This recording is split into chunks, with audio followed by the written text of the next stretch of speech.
而家雷振華嘅側身搶攻嘅使用啊，認真多啊！而家啊，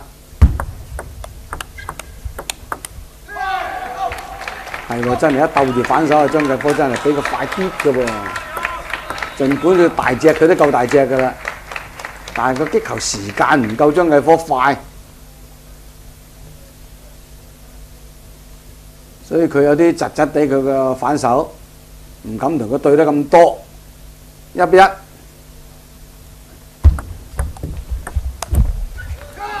呢個波有啲猶豫啦，又想用反手打，又唔係好想，結果係側身用正手，再上去嘅時候個波已經跌緊落嚟，慢咗啦。呢啲係打波有時咧就講究一種果斷，啊你想用乜嘢就用乜嘢。又發失球，咁睇上呢場波都危乎喎，咁搞法。咁其實佢不過佢呢種性格，我覺得佢又唔會好似人哋咁樣拼啊張繼科嗰類性格咧。本身你打落你可能點講咧？按照今時今日名氣啊，或者係實力甚至乎大賽嘅經歷咧，張繼科都係比較睇好啲嘅，睇高一線啊。但係佢今日呢兩局波咁計，而家佢個拼勁都幾好喎，佢係搏啊張繼科嘅喎。只不過我就覺得佢即係都係諗唔出咩特別嘢咯，拼唔出即係話一招一式佢係好專心去打，係啊，真係好俾心機。但係佢而家變唔出余良佛嗰個，佢就係即係我覺得係啲手掌係啲大路咯，即係話佢嚇。係啊，你用側身又好，用反手又好，硬係你都係俾對方牽住嚟走，3-3。個波係咪嗰個板裏面有啲汗啊？一打到個網度，雷振華第一次領先啦。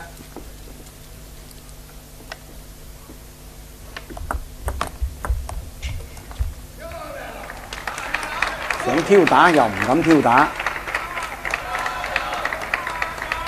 所以有啲手緊啦。睇上嚟，由於輸咗第一局。而家雖然比分係咬住，但係唔夠咁果斷去處理球，呢個係一個造成自己失分嘅個弊端。接發球想搶，又搶失，咁都幾係嘅喎。搶咩又失，唔搶咩又俾人壓住。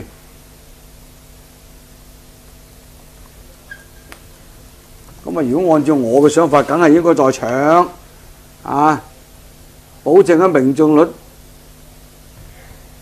比較高嘅情況底下，你唔搶咪就好笨。嗱，反手先拉起幾好啊！呢個主導思想係啱嘅。如果你再猜翻落去，俾張繼科拉過嚟，你仲被動。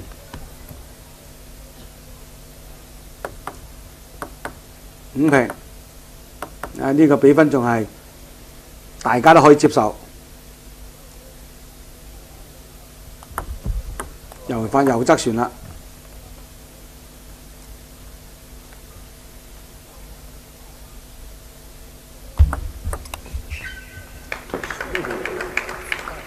所以我睇佢哋嘅發球呢，都係咁嘅感覺。佢絕對嘅嗰個旋轉唔係好強嘅啫，但係有變化。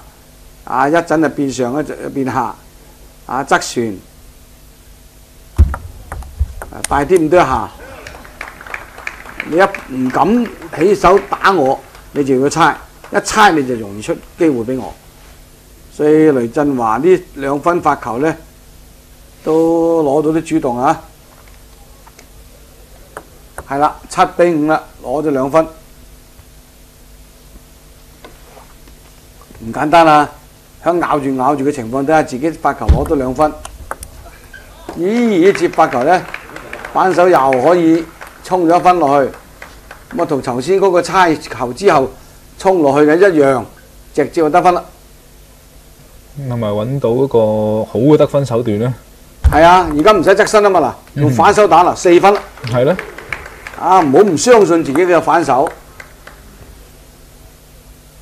連攞4分都同反手有關。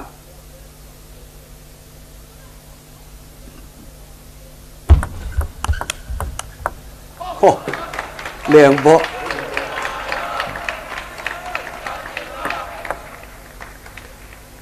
側身速斜線，跟住嚟唔切都好啦，一撬個手腕着線，得唔得？唔得就算，但係佢真係得咗喎，9-6。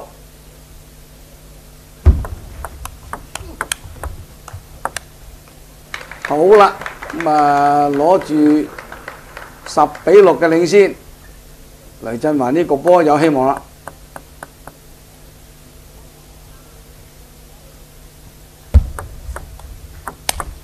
呢個接發球就俾咗張繼科好明顯嘅機會啊！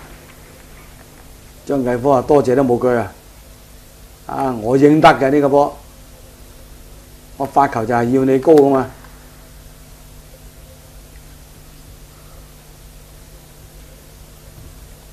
追翻平7-10啦。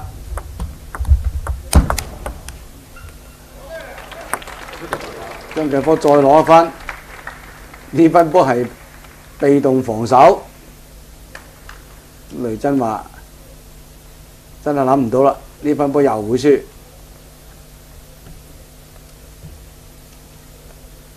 仲係2分差距，10-8，睇下點樣埋尾啦。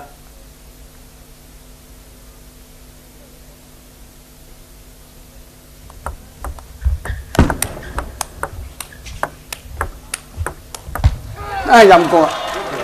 接發球係俾咗高球俾你啦，但係企住個右方，你拉過嚟就同你拉，因為看住咗嗰個位置，就係同你鬥正手。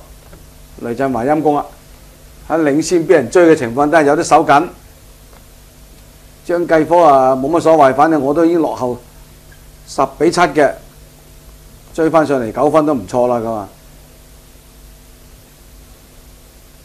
！1分搏1分啦！